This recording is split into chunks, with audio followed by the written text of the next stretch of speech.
seas round Finland freeze for up to 6 months every year.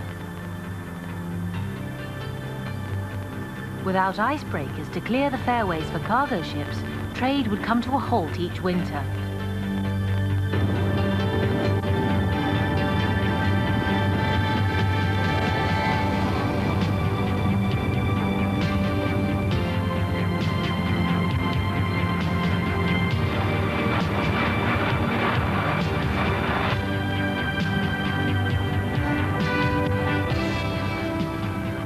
Program looks at how the Finns have overcome their freezing winters to become one of the richer countries in the world. No, kun mä huudan nyt, niin siitä 5 sekuntia sitten. And we set about measuring how well off the Finns really Onks are. valmis?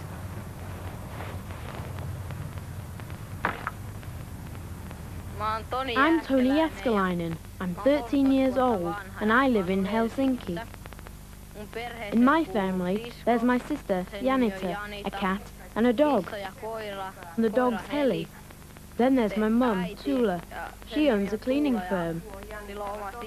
My dad, whose name is Ati, works on an icebreaker, so he's away from home a lot.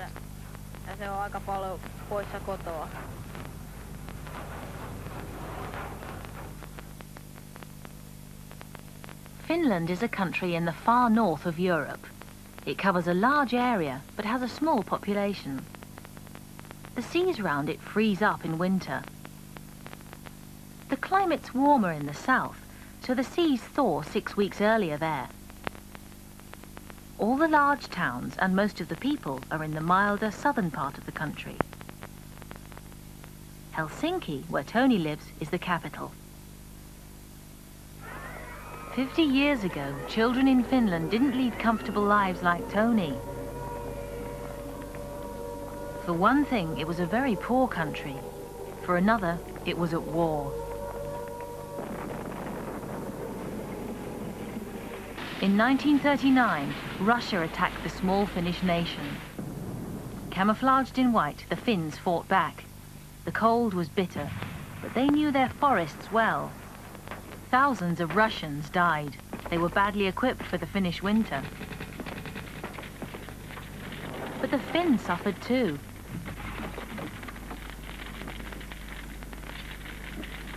In the end, the Russians with the Western Allies won the war.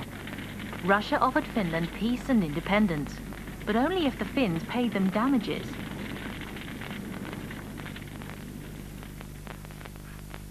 But how could Finland pay? Before the war, most Finns were either farmers or forest workers. They could have made use of their traditional skills to cut down more trees, but they wouldn't have got much money from exporting this raw timber. So they turned to the few metalworking factories they'd set up during the war to manufacture weapons. These the government converted to making peacetime products under the company name of Valmet.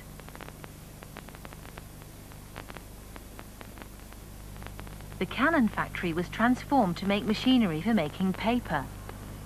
Some machines were sold abroad. The rest the Finns kept to make paper themselves. This paper they could export for more money than the unprocessed trees. So the Russians were paid, and Finland had started to become an industrial country. Today, 100,000 Finns are employed in wood processing industries. Valmet is the biggest paper machinery manufacturer in the world, a position only maintained by continually improving the quality of the machinery they produce.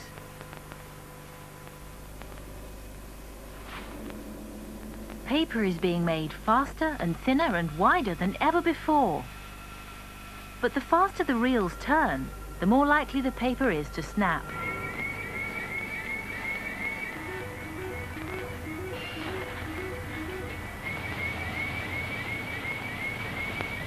Each break brings production to a halt.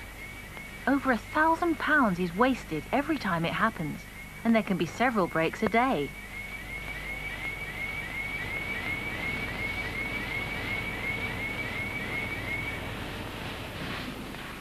So they're still trying to improve their machinery further.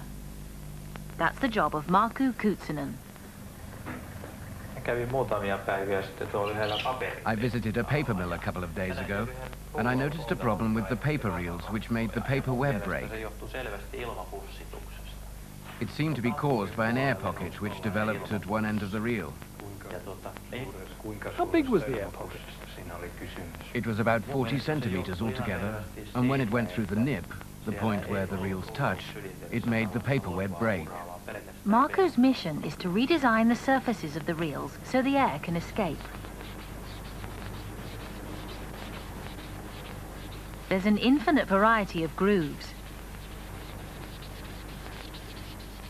That makes it a long and complex business. When Marco's decided what to do, a test reel with the new type grooves is made to scale. Operating computer-controlled machinery like this is a skilled job. To run high-tech modern industries successfully, you need a good system of training and education at all levels. And Finland has a long tradition of both.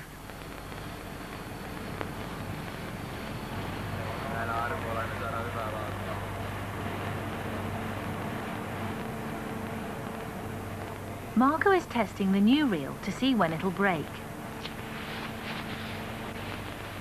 Experiments on this scale are very expensive, but essential. They're always trying to improve the machines and reduce the number of breakdowns.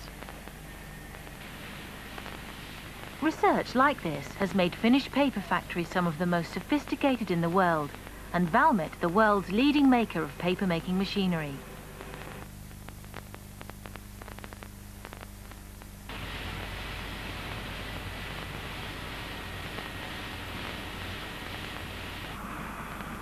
"50 years ago, paper and wood were the most important exports. Today, they're still vital, but the metal and machinery industry employ even more people. Finland has changed a lot since the war. Then it was a poor country. Forced by the Russians to pay for the war, Finland built on the traditional skills of its people, and it developed very quickly into the modern industrial nation it is today. How did industries in your local area start up?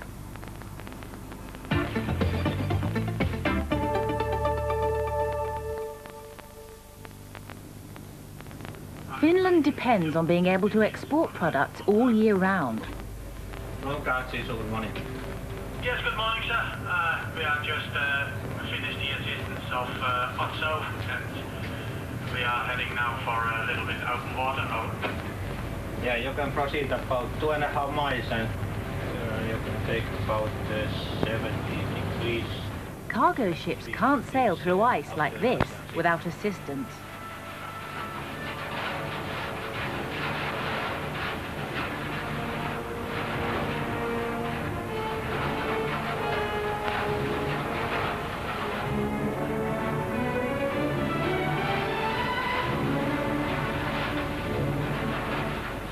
Finland has a whole fleet of icebreakers that crunch their way around the Finnish coast all winter, clearing fairways.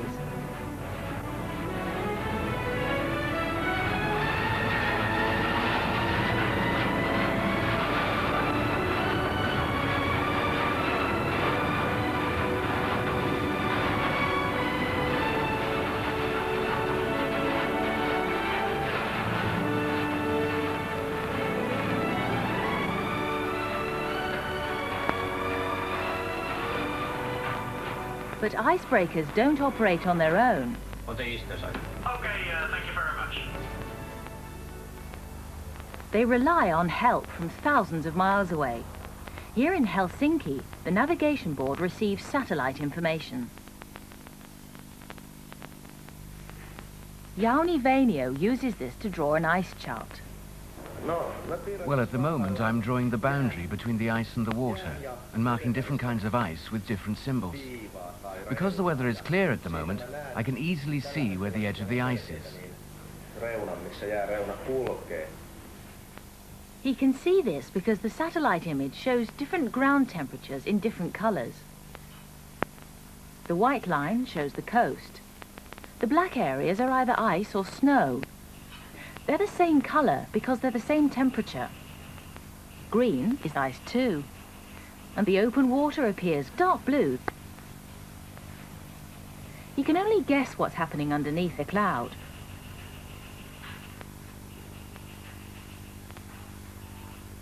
He has another problem. The satellites he uses only give information in blocks 1 kilometre square. So when he goes in for a close-up of the image, he can see blocks of colour 1 kilometre square, but no detail. So he can't mark narrow fairways on the finished ice chart. He can only send general information to the icebreakers. The ship's navigator, Leif Kemper. These charts give us a rough idea of the ice conditions, but they're not accurate enough for us. We have to get more precise information from the other icebreakers, and we make our own studies. We also have the use of a helicopter.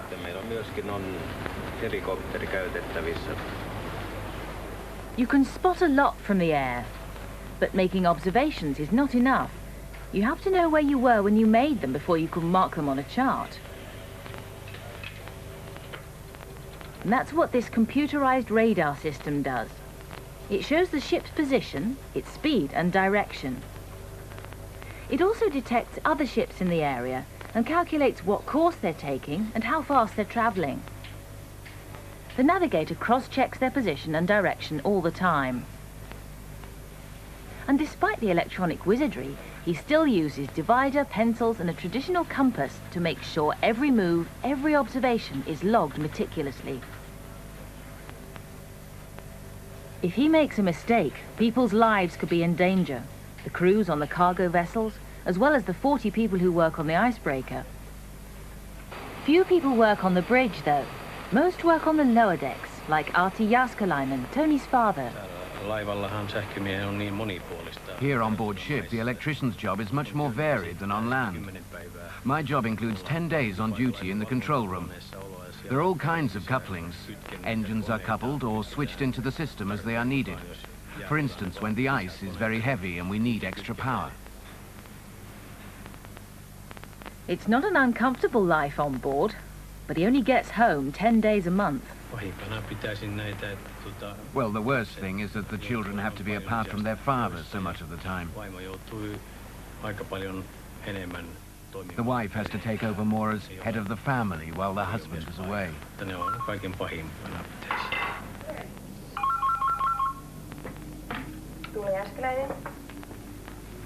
Good morning, darling.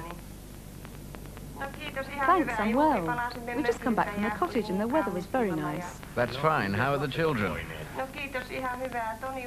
Well, thanks, well. Tony's off somewhere, I can't see him. Janita's here, would you like to talk to her? All right, ask Janita to come to the phone.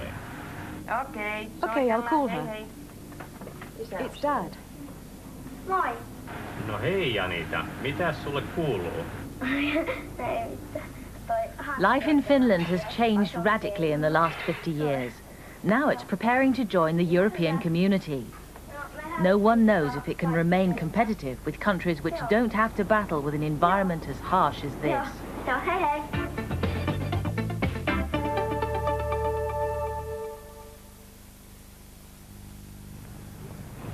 Does Helsinki look like a wealthy city? Finland's national income per head is the 5th highest in the world. Does this mean Finns have a better standard of living than us? Let's start by making comparisons about money. Finnish workers earn about £4.80 an hour, nearly twice as much as in Britain.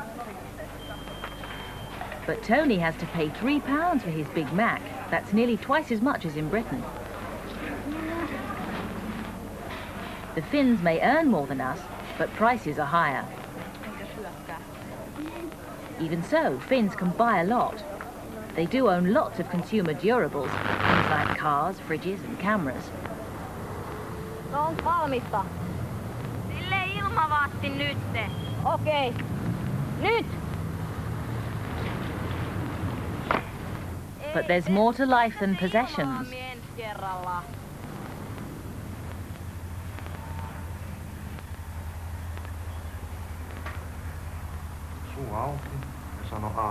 A.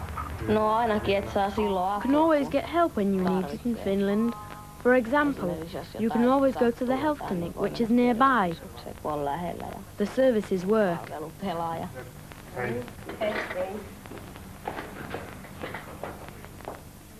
In Finland, medical care is available to everyone, almost free, through their national health service.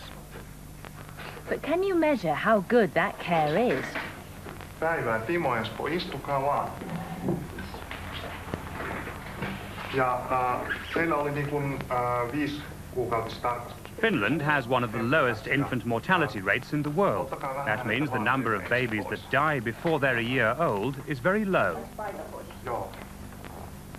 About other services. Finns don't have to start school until they're 7. Did you go to the paper? Yes, I did. There are 9 pupils in Tony's English lesson. He learns most subjects in a class of 22, though. Yes, I did. No, I didn't. Yes, I did. Did you walk the church road? Yes, I did. No, I didn't. Did you the swimming pool? No, I didn't. Yes, I did. All right, it's lunchtime. Yes, I did. Let's go. More than 20% of Finnish school leavers stay on in full-time education. In Britain, it's only 15%. And how do we judge how much someone like Janita enjoys life? You can do all kinds of fun things. Toboggan, ski and skate. She trains 3 times a week in winter for a game called ringette. There is a kind of ring which you carry on the end of your stick. It's not supposed to go over the blue line. You have to pass it to each other. The aim is to get a goal, like in ice hockey. It's very hard to measure someone's quality of life.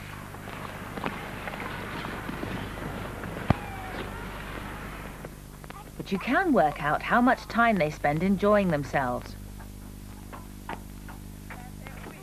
The average Finn takes 5 weeks holiday a year. But are holidays always fun? Most families in Finland have a summer cottage, a second home in the country. There is a gruesome indicator of extreme miserableness. Finland has a very high rate of suicide. Measuring standards of living will never be exact. People in different countries have different needs and likes. To most Europeans, having a sauna is a rare and obscure luxury. To the Finns who invented them, it's part of everyday life. You need to compare lots of different things to find out what's happening. In poor countries, the amount people have to eat is crucial. When you have plenty, other things become important. Well, let's start with nature first. Finland is the land of 1,000 lakes. That's good. Finland has a high standard of living. That's good. The fact is, we're not under any kind of pressure. We can act independently. We can pursue our own businesses freely. Actually, it's rather good to be a Finn. How does Finland compare with where you live?